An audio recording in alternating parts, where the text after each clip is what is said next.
it's happening again. Across the world, powerful leaders are rising. Some elected, some not. They speak the language of strength and certainty. They promise to sweep away the chaos of modern life to make their nations great again, to reclaim a lost past that may never have existed. But in reality, something else is happening. For decades, we were told that history had ended, that democracy and free markets would spread, bringing prosperity and stability to all. That institutions, the rule of law, the checks and balances of government would keep power in check. But now, those institutions are under threat. They're being bent, reshaped, and in some cases, dismantled. A new kind of leadership is emerging, yet what they claim as a strength undermines their country's foundations. To understand this, we have to go back to the places where prosperity began, back to the times where nations were built. And I think we're at a moment where a kind of anti-inclusive kind of ideology in some sense is sort of spreading throughout the world. This is James A. Robinson, 2024 Nobel Prize winner in economics. The academic and author has spent his career researching political economy and development, winning the Nobel Prize with two other colleagues who've spent 30 years answering one question. Why do some nations fail while others prosper? Along the border between Mexico and the United States lies the town of Nogales, or rather, towns, one place cut in two after Mexico sold the land in 1854. In the north, more prosperity, a higher life expectancy, better education and more opportunities. In the south, worse outcomes in education, health and prosperity. But why?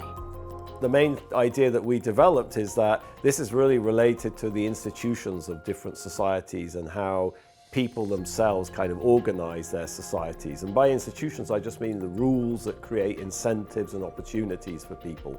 The institutions which shape the two sides of Nogales are very different. But where did those differences come from? Theories abound as to the cause of prosperity, and James and his colleagues had to discount rival ideas first. Perhaps it's due to geography, tropical regions being more prone to disease, or even sedentary lifestyles. No, that doesn't work. How else would you explain the difference between North and South Korea? Perhaps it's culture. The likes of Australia, the US and Canada performing well.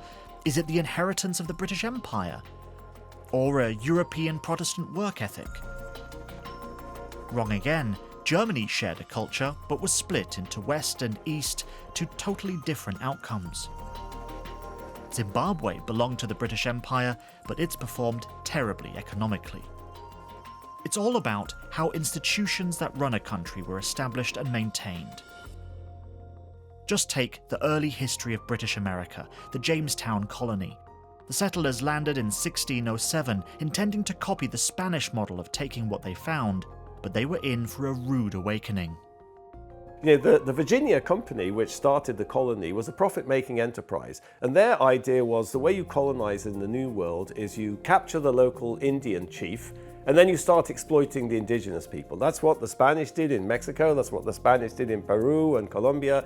But the thing is, that didn't work in Virginia. The indigenous people were too few on the ground, they were very suspicious of these colonists. In short, the Spanish were able to establish political and economic institutions designed to extract labor and wealth from the indigenous population. The English couldn't copy the Spanish model, and their colony had to found more inclusive institutions to survive. Inclusive institutions are institutions that create broad-based incentives and opportunities for people, and extractive institutions concentrate incentives and opportunities in the hands of a few people. That's crucial for prosperity because what drives economic growth and economic development is innovation. It's people's creativity and talents, and you don't know where that is. You don't know where those people are in society. You don't know where the innovators are, where the entrepreneurs are. In their book, Why Nations Fail, James and his co-author Darren Acemoglu explain, under absolutist political institutions such as those in North Korea or colonial Latin America, Those who can wield this power will be able to set up economic institutions to enrich themselves and augment their power at the expense of society.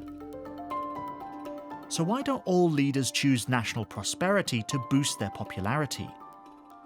Switching to inclusivity can leave elites worse off, and a leader without the support of those who hold power and influence will struggle to stay in the top job. Let's take Ghana as an example. The country has a wealth of natural resources such as gold and cocoa. These were exploited during British colonial occupation, laying a foundation for practices that focused on wealth extraction rather than inclusive growth or local development. When Ghana gained independence in 1957, the new leaders, including Kwame Nkrumah, inherited this structure. But instead of reforming the state to be more inclusive, Nkrumah's government centralized power, maintained control over resources, and used the wealth to consolidate the elite's power, much like the colonial rulers had done. But then, disaster struck.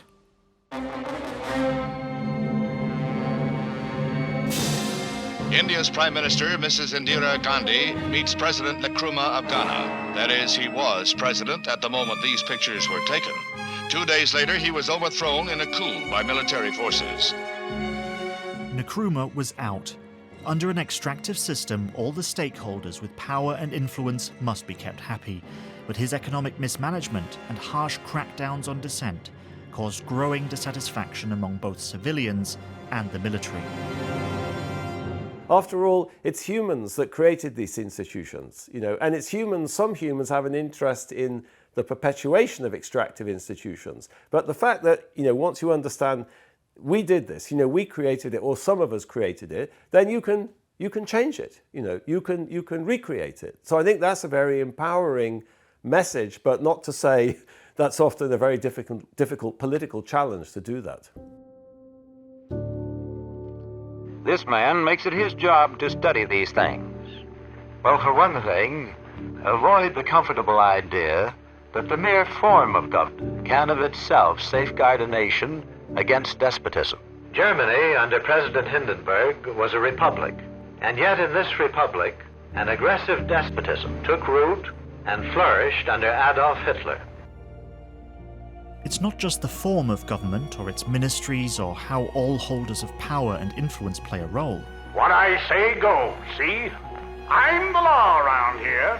Institutions determine the incentives in politics, how the government is chosen, what information can be spread, who has the right to do or say what, who has power in society and how it can be used.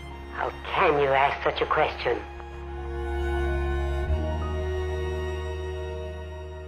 But some countries do manage to change. Chile voted out their dictator Augusto Pinochet in a referendum in 1990, setting the country on a path to reform and growth.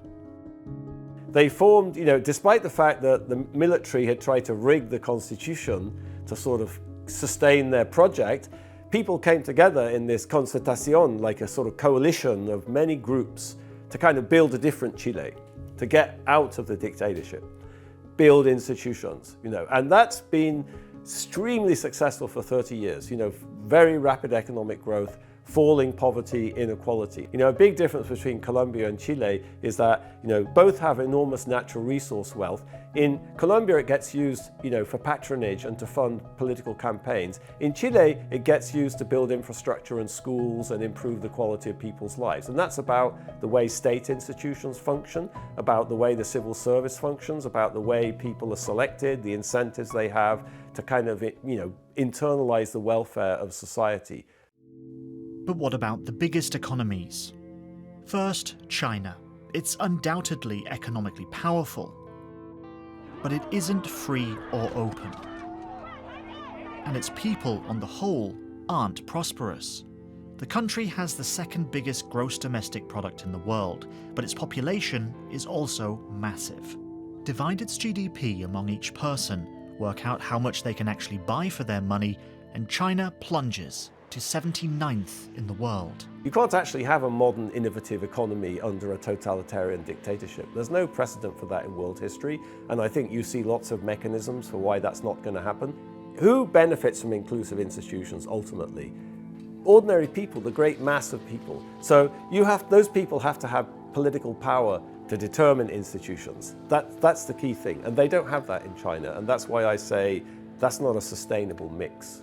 Many people still see the United States or the Western powers as colonizers.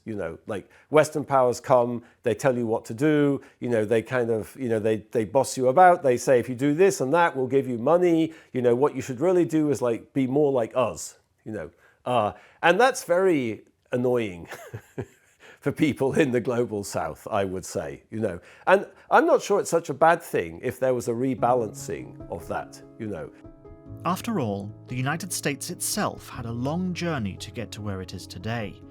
The US could argue that by 17th century standards, its founding ideals were relatively inclusive. However, in practice, its early economic prosperity was heavily reliant on the exploitation of enslaved people, while women and indigenous people were excluded from those fundamental rights. The civil rights movement was the final attempt kind of, to abolish the extractive institutions of the US South, culminating in, the Voting Rights Act and the Civil Rights Act. And that was about the collective action, of people who suffer under extractive institutions, forcing the system to change, and that gives you a sense of our general idea of like, how do inclusive institutions come about in the first place? And because inclusivity is an ongoing project, there's no guarantee that progress won't be eroded, or even undone, weakening the institutions of state. This is the charge against Donald Trump, that the world's most powerful economy is binding once independent institutions to the will of one man, undoing the very system that made America, and democracies like it, prosperous in the first place. I mean, I'm an optimist in the sense that I think if you looked at the world over the last 250 years, there's some things that have spread. We have this notion of rights now. People have rights, people have fundamental rights that are kind of above anything, and I think people are willing to kind of fight for those rights. Could that go into reverse? Yes, there's nothing inevitable about that. You have to make it work, it has to work. It's not, we don't just like have an election in Congo and then go home and celebrate how great it was that we had an election. No, that's just the start of the journey, that's just the start of the process. This is a moment with terrific challenges, it seems to me, and we need to step up to the plate, and you're not going to step up to the plate if you're complacent and don't recognize the challenges.